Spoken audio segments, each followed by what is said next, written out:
지난 주기경의 세상 사는 이야기 16번째입니다. 제2부 삶의 길목에서 새 생명을 위하여. 생명을 죽이는 어머니들.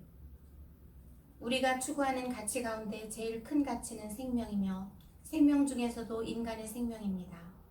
다른 가치들은 모두 인간의 생명을 위해 존재하는 것입니다. 예수님도 사람이 세상의 모든 것을 가진다 해도 자기 생명을 잃으면 무슨 소용이 있겠느냐라고 말씀하셨습니다. 낙태는 바로 한 생명을 인간이 인위적인 방법으로 말살하는 것입니다. 요즘 많은 사람들이 태아는 인간이 아닌 것처럼 생각하고 눈에 보이지 않는다고 하여 낙태를 쉽게 생각하고 있습니다.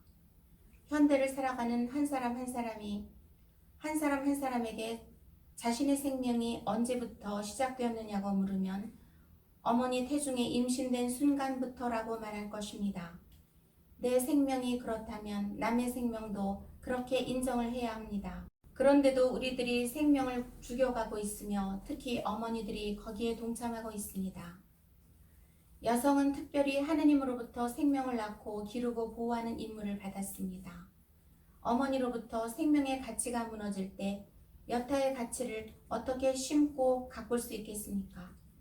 지금 세계 도처에서는 윤리와 도덕적 가치가 무너지고 있습니다.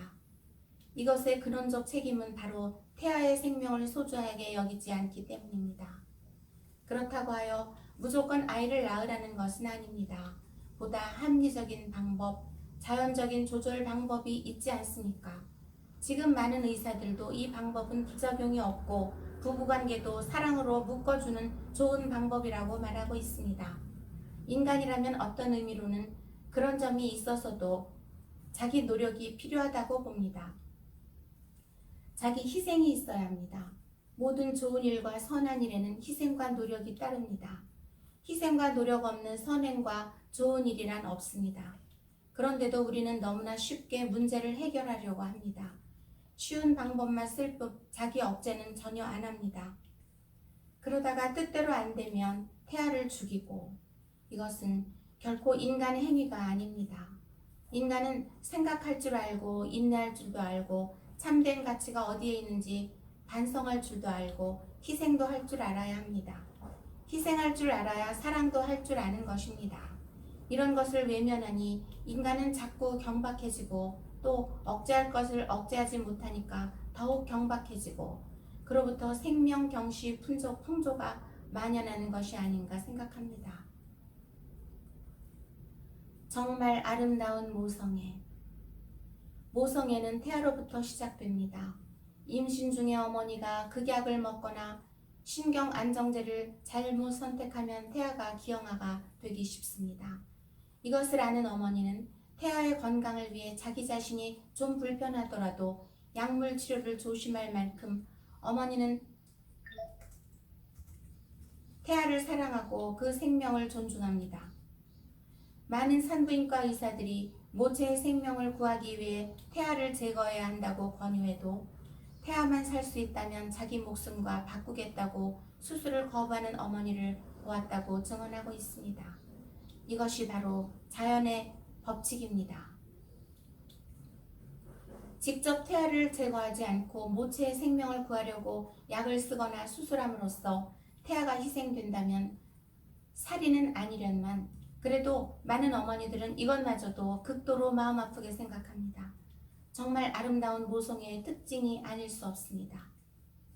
그런데 일부의 부도덕한 여성들은 아기를 짐스럽게 생각하고 임신 중절 수술을 자원하는가 하면 때로는 결혼 전에 또 결혼할 수 없는 사이에서 불륜을 저지르고 이를 은폐하기 위해 임신된 태아를 제거해버립니다.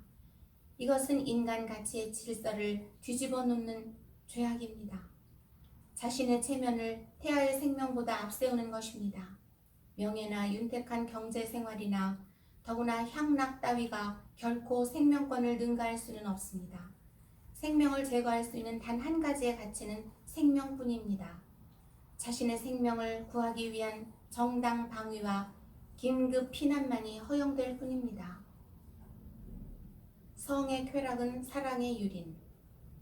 어머니의 심리 속에 자기 자신의 모태에서 자라는 아이를 죽일 만한 마음이 있다면 경제가 아무리 발달해도 사랑의 뿌리를 근본적으로 말살하는 것입니다. 이렇게 말하면 당신은 독신 생활을 하니까 걱정 없으므로 남의 얘기를 한다고 할지도 모르지만 만일 부부에게 자녀의 수가 문제된다면 서로가 노력해서 필요할 때 절제를 지켜야 합니다. 아내가 싫을 때 남편은 강요하지 말고 이 방면의 전문가에게 들었는데 부부의 사랑도 절제를 통해서 더 깊어진다고 합니다. 인간이라는 것이 무엇입니까? 선을 위해서 어려움을 극복해가는 것이 인간이지 않습니까?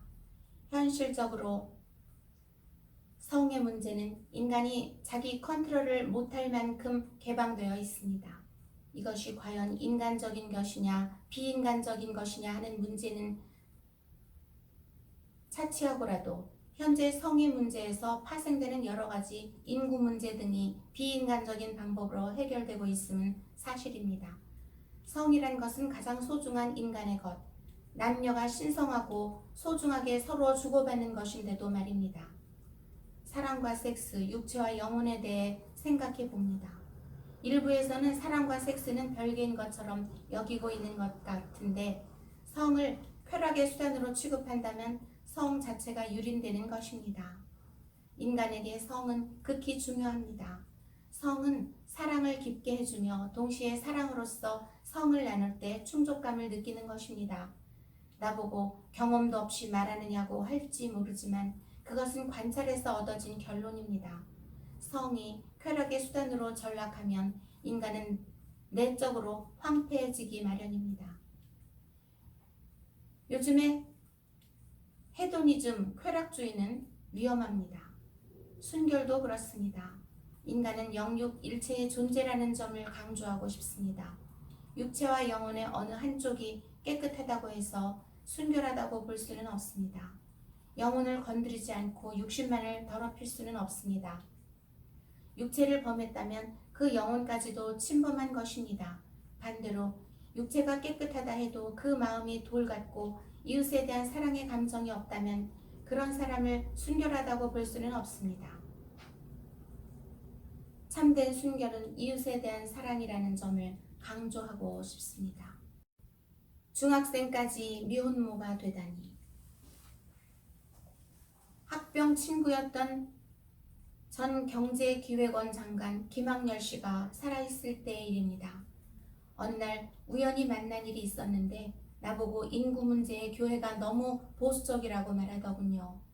그래서 내가 낙태 등이 용인되면 성윤리가 문란해지고 사회의 도덕적 부패를 가져와 이혼 가정과 미혼모가 많이 생기게 됐는데 그런 문제가 역으로 우리 경제에 끼칠 영향을 계산해 보았느냐고 물어본 일이 있었습니다. 요즘 강력범이랄지 청소년들의 심성이 거칠어지고 있는 것이 사회적 이슈가 되고 있습니다. 그런가 하면 외국에서는 10대 자살률이 높은 것이 사회 문제로 되고 있습니다. 문제는 가치관입니다.